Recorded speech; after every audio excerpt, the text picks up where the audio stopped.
Hello, dear audience. We continue our conversation, Feast of Healthy Thoughts. And today we are going to speak about a very, very unique topic, the truth. It's something that has always interested in all centuries to all people.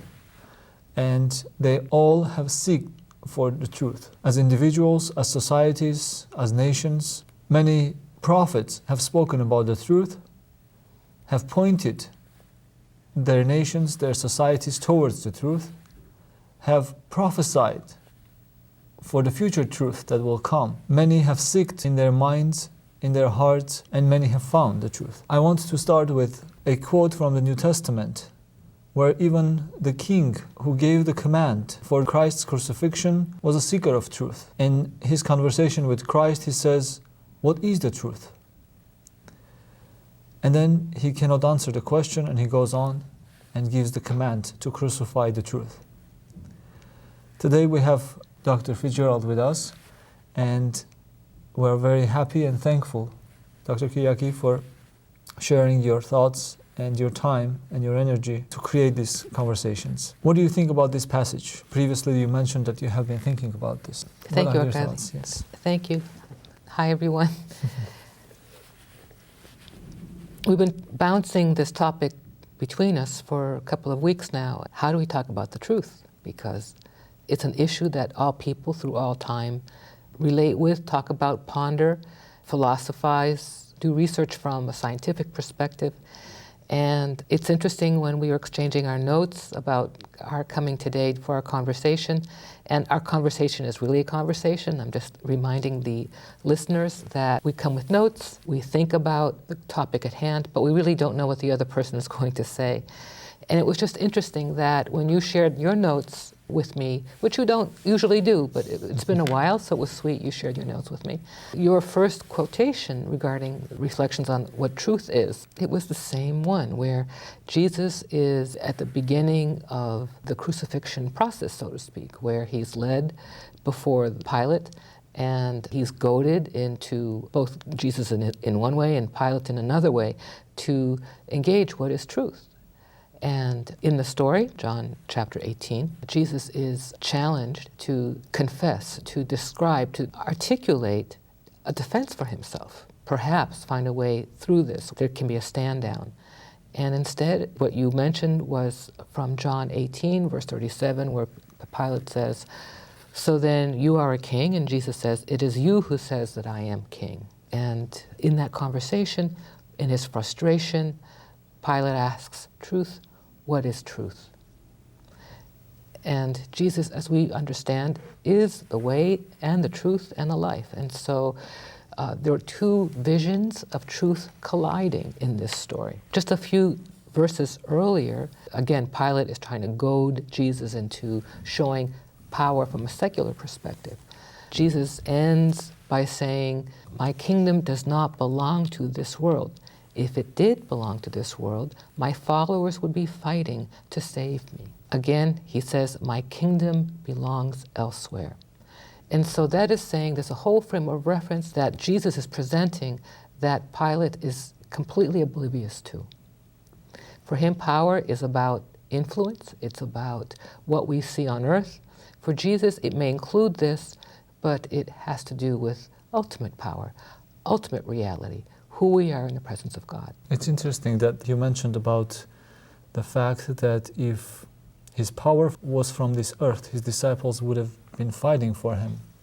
And that reminded me of the conversation in Gethsemane where Peter wants to defend him and he stops him. He says, "You think I cannot bring hosts of angels to defend me?" And yet he doesn't choose to do that. That's very good. So you're seeing in the whole Bible story, especially at this point, it's like a crucible. It's like a mortar and pestle. And in it you see a grinding of the old understanding, the fallen understanding of power, and the authentic understanding of power, the good news that the reign of God, the presence of God, is with us already in the person of Jesus. Two completely different universes of understanding. And you're right. Even then, one of his own faithful followers who loves him, still, because we're all clay, we're all fallen, we all grew up on this planet, still sees things through the eyes, through the perspective of this fallen world. And that's okay. But Jesus, every moment, confronts him lovingly, but with a lot of power, may I add, that he's got it wrong. He still had time until the dawn. Right. Just think about it. Right, right. And we still have that dawn to come upon us, I think, to understand the truth, because even when very first time in our conversations you very distinctly said, the truth is a person. In my heart I agreed with it and I did not dare to argue. But it was really difficult to understand at that point. What do you mean by the truth is a person? Can you speak I about say that it a a little bit? lot with you. I've said it many, many times on this program with you. And I've been dreading you asking me this question, what do you mean by this? And now you're asking me the question. Most of us, when we think about truth, we think about truth from an abstract perspective. It could be philosophical truth, it could be legal truth, it could be phenomenological truth, how we see what's happening in the phenomena of life around us, the sequence of issues. Let's say there's a car accident, how did the accident happen, so we can ascertain who's guilty and who's not, who pays the higher end of the insurance when it comes to payment at the end for the damages. And so there's that kind of truth, the phenomena. There is scientific truth, how we conduct our scientific research. And that kind of truth especially depends on two things. Number one, the modality by which we explore our questions. Are we using appropriate criteria and appropriate mechanisms to examine something scientifically? And even more importantly, are we asking the right question? Because our science, as we explore whatever the question is to ascertain a certain truth, depends always, always, always on the question we are asking. Now think about that. If our scientific research depends on the question we are asking, then there's a relational dimension to truth. Even under the coldest and hardest science you can bring forward, there's always a relational dimension to science because it depends on the inquirer's question. And who are the inquirers? Human beings, people like you and me. And so there are many ways different people with different sort of lenses on or life experiences understand and look at truth. When I share with you about truth being a person, well, this is something that the Judeo-Christian perspective is that God is the truth and reflects that in his relationship with his people through the eons. And we as Christians believe that truth, God, second person of the Trinity, became human, became one of us, Emmanuel. And so truth is a person in the most literal sense. We've said in this program in the past that when God became human, the whole universe changed. That everything material, everything that we know in created matter somehow shifted once God himself joined himself in an intimate way, becoming one with us. What does that mean? I don't know. How is that quantified? I bet it can be, but I don't know how that would be quantified.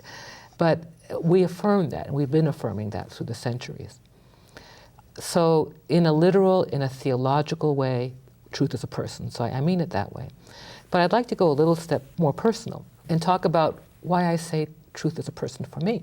As an adolescent, I was a good girl. I went to school. I worked at the family restaurants. I followed through with the externals of what a good girl does when she works in a highly committed family that wants their children to work hard, and we worked very hard, both at home, at the stores, and at school, to the point where maybe it was a little bit too much pushing, a little bit too much work for the kids. And while I followed through, I was always questioning my reality.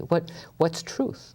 What is it? Because if people around me claim this is truth, I disagree. I was just always disagreeing. It got to the point after a certain age, 13 or 14, I had a very naughty, potty mouth. At home, not in public, but at home. It drove my parents crazy, my relatives crazy. They didn't want me to play with my cousins for a while because I had such a naughty, angry mouth.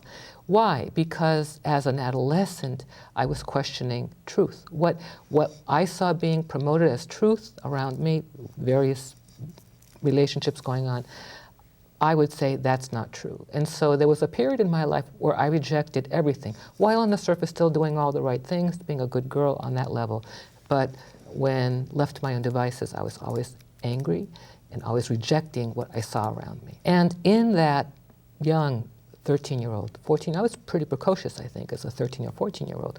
I rejected everything that was being presented around me and started reading philosophy, started reading other religious information, not Christian, and rejected even what was said to me, even though I still kept going to church. I rejected God as God was being presented to me at that time.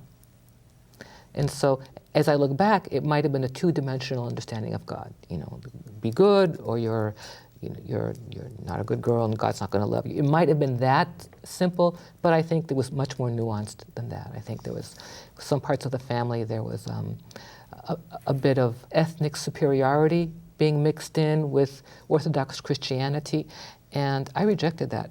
I still reject that, quite frankly. And so I went through a phase where I rejected anything philosophically that promoted God as I understood him, and tried to find another reality, tried to find another way to organize my life, since what I saw around me was not true. But after my own study and my own search, I was led through philosophy, ancient Greek especially, which is interesting. You were mentioning Socrates. I loved Socrates as a kid. Led me back to a sense of wonder that there is something beyond me, because otherwise my questions made no sense, that it's completely impossible for this created order to be established as it is if there wasn't something out there that was capable of producing this. And so it came to a point where I had to reluctantly agree that there was a prime mover out there, and there was a God out there. And that's where I stayed for a long time. You know, for a long time, might have been several months, but I remember that being a desert and dark and not happy place. But to be contemplating and studying what is a prime mover that organizes a creation such as this, that wasn't personal. And so in a back-ended kind of way, I started arguing with myself, or with whatever I was reading, that there had to be a personal God, or it wouldn't matter. It couldn't matter. It had to be relational. And I fought that. I fought that very hard, that this had to be a relational God, a personal God. And I remember clearly, it was 11:45, almost midnight, one night at the donut shop, one of our stores in Brookline, where I was mopping up the floors. And, you know, mopping the floor and thinking about this, and then just sort of saying a naughty word, and the naughty word was a poo-poo word, and surrendering to the fact that you win, you win. But even though I said you win, that you win meaning, yeah, you exist, you, a personal God, exist, I didn't really allow myself to go any further than have that personal acknowledgement, you win. You know, I just sort of sat there for several weeks arguing with myself, now what? What do I do? Acknowledging there's a personal God out there. And what do I do? Just sit here? And I did. I just sat there, whatever that means. And I remember there came another point, weeks later, again, it was either like at midnight, closing up the store, or about 3:30, 4:45 in the morning, opening up the store, depending, I'm not sure which, when I said to this God, okay, I'll give you 1%. I'll be open with my heart to you, whatever that means, 1%. And that's all God needs. That's all God needs to break through and turn everything upside down in your life for the better. And so it's still, whatever that is, I'm still a day at a time showing up for that. In my way of understanding from what you tell about the truth is person, because the truth is relational. We can relate to the truth. That God cares about us. Now, what does that mean when you read the scriptures and we hear about God caring or loving or was angered or is jealous? These are human words to indicate something to the divinity that matters in a personal way, that of course God is not jealous in a small, fallen human way where we are very narcissistic and ungenerous and unkind and revengeful, or even to say revengeful when God is revengeful. What does that mean? In a way, that's the closest word we can think of in human language to talk about how God cares about us, how God's heart, so to speak, God's heart of love aches for us to love Him, be loved by Him as God loved us first. And so being personal, when we look at person, God is personal. It's as if God is person and we are not. That's how personal God is. The kind of person that God is beyond our understanding. But nevertheless, we are called to grow in relationship and in communion with this loving God, who is aching to help us do that. What would you say the relationship is between the small truth that we every day have or deal with and with the truth that is God?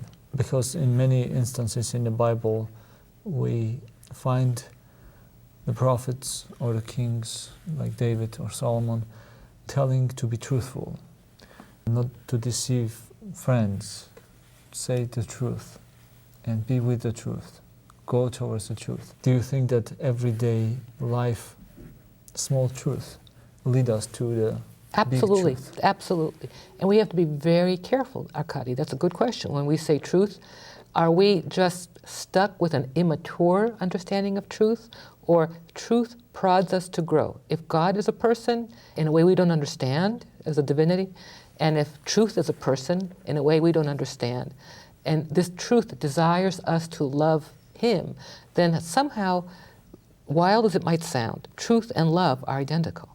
Mm-hmm. And so if truth and love are identical as a person, then all these small truths that we engage in life are nudging us to grow in Him and one another. And so I don't have to be right to be growing in truth. I could be making lots of mistakes, but going by what I know. And eventually, as time goes along, let's say you and I are operating with different experiences of the truth, and we even clash, but we're dealing with each other with kindness, which is part of our truth. There might come a point in our lives, 5 minutes, 5 years, 50 years up the street, where that truth, as we grow in it, it changes us, and we are molded into the kind of persons God wants us to become, where we will find ourselves more closely connected than ever anticipated, because we were obedient or listening to the truth in our lives. Now, if I can just stay another minute with that. Yes. So there's truth and there's truisms. Mm-hmm.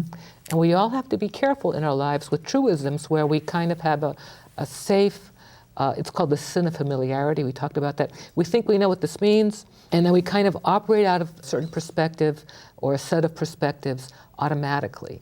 And every now and then, we need to look at everything that we're doing and re-examine everything that we're doing, and or even if we don't change our behaviors, are the assumptions under which we do everything serving us today in an authentic manner in the presence of God. And as we grow, I would bet that how we do some of the same things, at least inside ourselves, is richer and deeper. It has to be. And so not to be stuck at living at truisms, and then it's just kind of like we're living with the truisms and the rest of us is on automatic, and the next thing we know is we're kind of living an automatic robot life. Mm-hmm. Because we're not re-examining how we are, who we are in the presence of God, vis-a-vis all the little truths we're called to engage with every day. So that means as we engage the truth in our life, is the truth just a factual truth, or is it truth in love? Mm-hmm. And so if it's a truth in love in the presence of the relational God, then on the surface it may not change anything. I still have to wash the dishes when I go home. But if I wash the dishes and my heart is kind of like on automatic, which it sometimes is because I'm tired, but outside of that, is my heart on automatic in a way of there's no meaning, there's no joy, and this is my home, and these are my dishes that have been entrusted to me in my home, and savoring that opportunity to have this chance to get to wash the dishes, as opposed to doing even the smallest errand or work at home with an automatic and not appreciating what that chore means. And so that being on automatic, we do that all the time, we need to look at more frequently so that we align ourselves with truth. One very beautiful example I found in the New Testament is the discussion between Christ and the Samaritan woman, where He praises her for telling the truth. And it's kind of an indicator for Him that this person can understand the truth. And He tells him even more than He had told anybody, I think. And there He says, there will be time when the worshippers, the true worshippers, will worship in truth and in spirit. Can you speak about this a little bit? What I was saying a few minutes ago was on the way, on the road to what you're pointing to with truth and spirit. That there is our own spirit, that part of our soul that leads us to God. In ancient Judeo-Christian thinking, even in Judaism, in ancient Judaism, there was a disagreement about, but I'll talk about it from a Christian perspective. There are many holy ones who would talk about the human person being body and soul, and the spirit being a part of the soul. Mm-hmm. And others would say the person is tripartite, body, soul, and spirit, where the spirit is unique and defined apart from the soul, because animals have souls, but they don't have the spirit the way humans are given the spirit. And so what the history of the Orthodox Church is to sort of hold both as true and to appreciate that the lens that the person's discussing this is looking at the human person, because it's getting to the same mystery, using the words slightly differently, but it's still identifiable as the same mystery. And so there's an integrity and a clarity of perspective when we worship in spirit and in truth. Through the centuries, the Church, holy ones of God, have been repeating over and over again, we have to be growing in purity of heart, purify our hearts. This is not just said to control people. This is the lens of who we are, how we perceive life, how we receive our experience of life, and how we work out and act out of our experience of life. And so when the lens of our hearts, which is the guardian of our spirit, our deep heart, so to speak, is polluted with self-interest, with idolatry. Now, what's an idol? Anything we put ahead of God. Mm-hmm. That distracts us from worshiping in spirit and in truth, because our whole selves are misaligned with being in line with the truth, the love of God itself. I really appreciate you bringing up the Samaritan woman story. It's a beautiful example that you brought up, Arkady. Is that, remember, she was a woman with more than 3 strikes against her. She obviously was not welcomed by the other ladies in the community, because when Jesus engaged her, it was during the middle of the day, the hottest part of the day, and that's when she went to get water. Well, that's when everybody else is home, relaxing and having a siesta, because it's so hot. And people would go very early in the morning or very late in the afternoon when it's cooled off to get water at the well. And so she was trying to get water at the well to avoid people. And so obviously she was being scorned by the community. And so she had that strike. She said to Jesus, I had no husband, in that conversation. He said, you're absolutely right, because you've had 5, and the one you're with now is not your husband. And she said, oh, I perceive you are a prophet. And she didn't run away. Whatever it was, maybe somebody else saying the truism of, let's say somebody else were talking to her instead of Jesus that day. You woman, had this insight, you women have had 5 husbands, and the one you're with is not. A person could have been absolutely accurate and said it without love and said it with condemnation to her, to set her, running and fleeing. Do you know what I'm saying? And so instead of her running and fleeing, she was kind of emboldened. In fact, I think drawn in and welcomed. And so, yes, you are, and you are. And so she says, I perceive you're a prophet. So the way that he said this must have imbued her with love, and must have imbued her with a sense of who was in front of her, and that she received that and wanted more, which I think, and the Lord gave her more. When we read that story, as you said, it's one of the most telling conversations in the New Testament. Many theologians say it's one of the most theological conversations in the whole New Testament. He didn't begrudge her. He kept revealing more, kept giving her more, but in love and in closeness and in perhaps even engaging communion. And so she had all these strikes against her, but her heart was searching for God. And she knew her life was broken, but her spirit was still searching for the other, capital O. And when he came across her path, she recognized him and reached out to him. And so, again, where she was worshiping in spirit and in truth, and she didn't even know it. Mm-hmm. That's an interesting point where we find Christ, even he says that that he came for the tax collectors, he came for the immoral people and for the sick. And they recognized him very easily. Like this woman, we can see that she's completely broken. If she has gone through 5 or 3 husbands, that must have been a nightmare for her. And we can see that she's in the bottom of her life. It's easy for her to make herself vulnerable because there is nothing to lose. She is free to say whatever she thinks. And that freedom, like another quotation, it says, "You will come to know the truth, and the truth will set you free." She's already free because she has nothing to tie her back to her life. And many others who had many things under their control or under their power, like Pilate. What is truth? He's asking the question, I think, but... He was lost. In his universe, he kind of came up against a wall, for him to say, what is truth? Because he could see Jesus was innocent.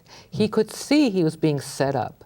Later on in the passage, they said, do I release Jesus? Because he's trying everything to get off the hook. Or do we release Barabbas, who was, some of the translations say that he was a thief, others say he was kind of like a terrorist, let's say. Yes. He was like a terrorist, thinking he was doing everything he could, using what he knew from his view on life, to sort of exonerate Jesus, to give Jesus a break, because he knew Jesus represented something other, but he didn't take that step beyond. He probably did not want to take a risk. Right, that's right. When you talk about power, what is truth? If we define truth in terms of power, and that's what Pilate was doing, I think the reason why I've been thinking about this passage a lot is because when we talk about addiction, for example, we talk about addiction often on this program.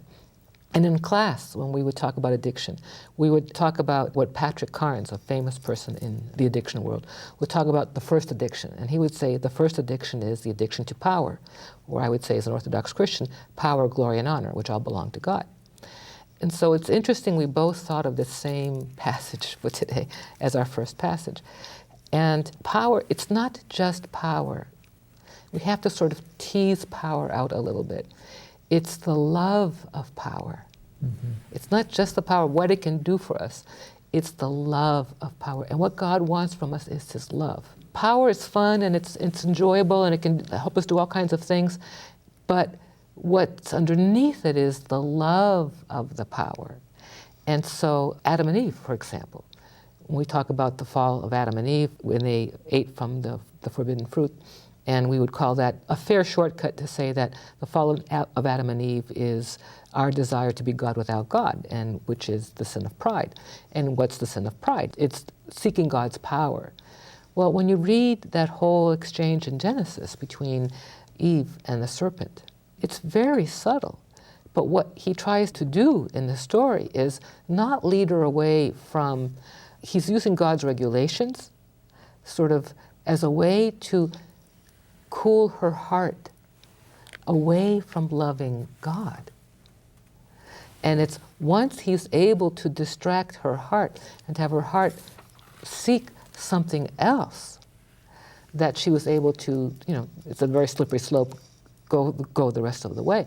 But his seduction, if you go back and you read it, it makes my heart ache. That what he did, he used his wiles to seduce her and Adam away from loving God, which when you read the rest of the Genesis story, God knows they fell, and yet there's a time frame where nothing happens. And in my imagination, and I'm quoting my imagination, I can almost imagine God waiting for Adam and Eve to see if they'll repent on their own, hoping that they not just repent for their sake because it means death for them. Maybe he could have done something to repair it at that point, still in the garden. But his ache of losing their love, because out of his generosity for us, their loving him matters to him. And then he goes to search for him. God knew where Adam and Eve were, but he went to search for them. And again, maybe taking his time, hoping that they would repent, wake up, say, I love you, I love you. And maybe restore things while still in the garden. And so the love of power, it's love of power. We have to think of the love part as well, that all of this is a crisis of love. When you mentioned about the love of power, I remember the centurion that came to Christ, who had also power. But there is a very nuanced way of approaching the power, and he had a different approach to power. He admitted that he has a power, and that makes him worthless. He's not worthy to have Christ under his roof. That's what he says. Because I tell my servants, go, and they go, and I tell them, come, and they come. I'm a sinner, he says.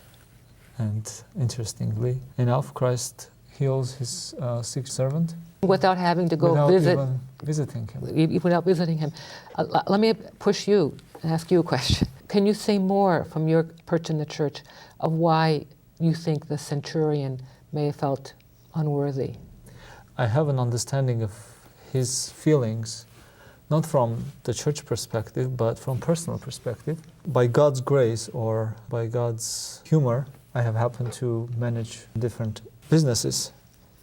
And managing people is one of the most difficult things. If you don't love the power, it makes you feel horrible. To tell somebody what to do, especially sometimes being a manager, you realize that you do not know the business more than the person whom you're managing. Especially, for example, now I'm a new manager in a new company with new rules. And there are people who have been working there 10 years. And I have to manage somebody with 10-year experience in the same business with no experience. But yet your position puts you in a spot where you have to make a decision for someone else, what he or she has to do. And other part of this is that it makes it even more difficult when the people submit themselves to your power and say, what should I do? You know sometimes that they know exactly what they have to do, but they want to respect your authority. For this reason, most of the time, my approach to management is to show people that my position matters to me, that they cannot make a wrong decision. But I try to bring people to a level where they start managing themselves by creating two-way trust, that I trust them and they can trust me and I don't have to tell them anything, so that they can do whatever they have to do.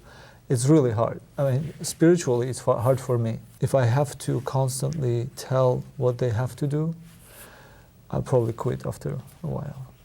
If I could prod you, since you are a manager and you've been a manager in several contexts, and we could say the centurion is a kind of manager also in the army. Again, with everything you just said, why would the centurion say, as a manager, I'm not worthy? I don't know, I have that feeling inside of me as a manager. When I tell people what to do, it makes me less person. Whenever I tell them, most of the time, while I'm telling, I wish I could have done it myself and not tell them. In many instances, I've chosen to go and do myself and pretend that that person that I had to tell is busy. And to feel better about myself, that I don't have to go to that spiritual trial of telling someone else to do. I cannot explain why it happens, but inside of my soul I feel that I lose energy when I'm telling somebody. Perhaps from biblical perspective, Christ said clearly he came for serving, not for taking a service. At the end of the day, when everybody has done whatever I have told them to do, it makes me look good. It makes me look, I have done my job. And I get the credit, not them. So in a sense, people who have done what I have told them to do have served me instead of me serving them. That's the spiritual feelings that I have for being a teller. What to do. So you are not a Roman centurion, but your management experience is really helpful here, because I don't know what it's like to be a Roman centurion either. I've done different types of managing than you, but not the same.